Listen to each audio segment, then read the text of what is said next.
Cette année, nous avons travaillé sur les 10 mots de la francophonie avec les enfants. Et lors du festival, nous avons contacté quelques centres d'accueil des enfants en situation de handicap et de vulnérabilité. Donc nous avons engagé quelques formateurs. Il y avait des slammers entre eux et des artistes peintres qui ont coaché les enfants en art plastique et en slam. Et ces différentes restitutions ont eu lieu dans les 10 centres lors du festival. Nous avons organisé des journées portes ouvertes et les enfants ont essayé de présenter chacun leurs œuvres. Maintenant, allant toujours dans ce sens, nous sommes à notre 5e expérience avec l'usage de ces 10 mots. Chaque année, la francophonie nous envoie 10 mots, 10 nouveaux mots sur lesquels nous travaillons. Et cette année, nous avons travaillé avec, comme je l'ai dit, les centres d'accueil des enfants en situation de handicap.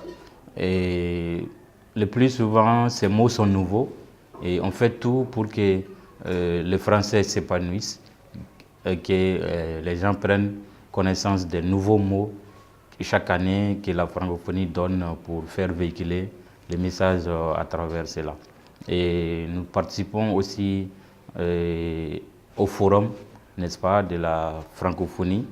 Et si tout va bien avec cette réalisation, cette année, le forum aura lieu en Arménie et ça serait pour très bientôt. Et on aura tenté une très belle expérience. Cette année, on a voulu enseigner parmi les 10 mots de la francophonie.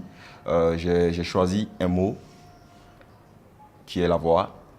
Alors j'avoue qu'au départ, c'était pas facile avec ces enfants qui ne pouvaient pas entendre, voilà, ni parler. Il fallait s'exprimer d'une autre manière, par des choses un peu gestuelles, voilà.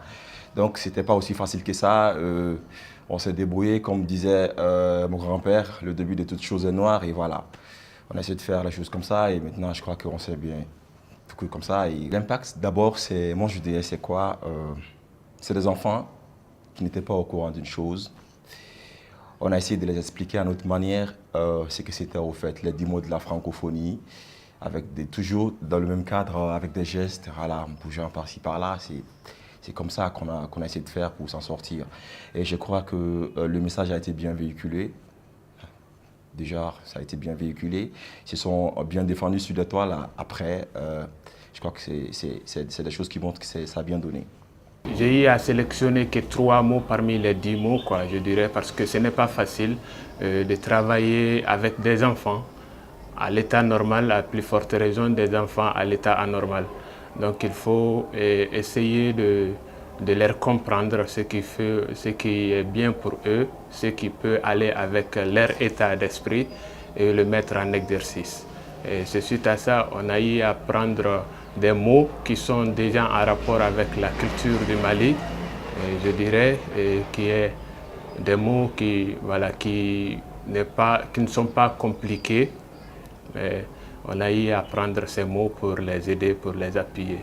Griot, Owe, accent, pour les appuyer. Et puis on a eu à faire des tableaux, des dessins, une formation en dessin.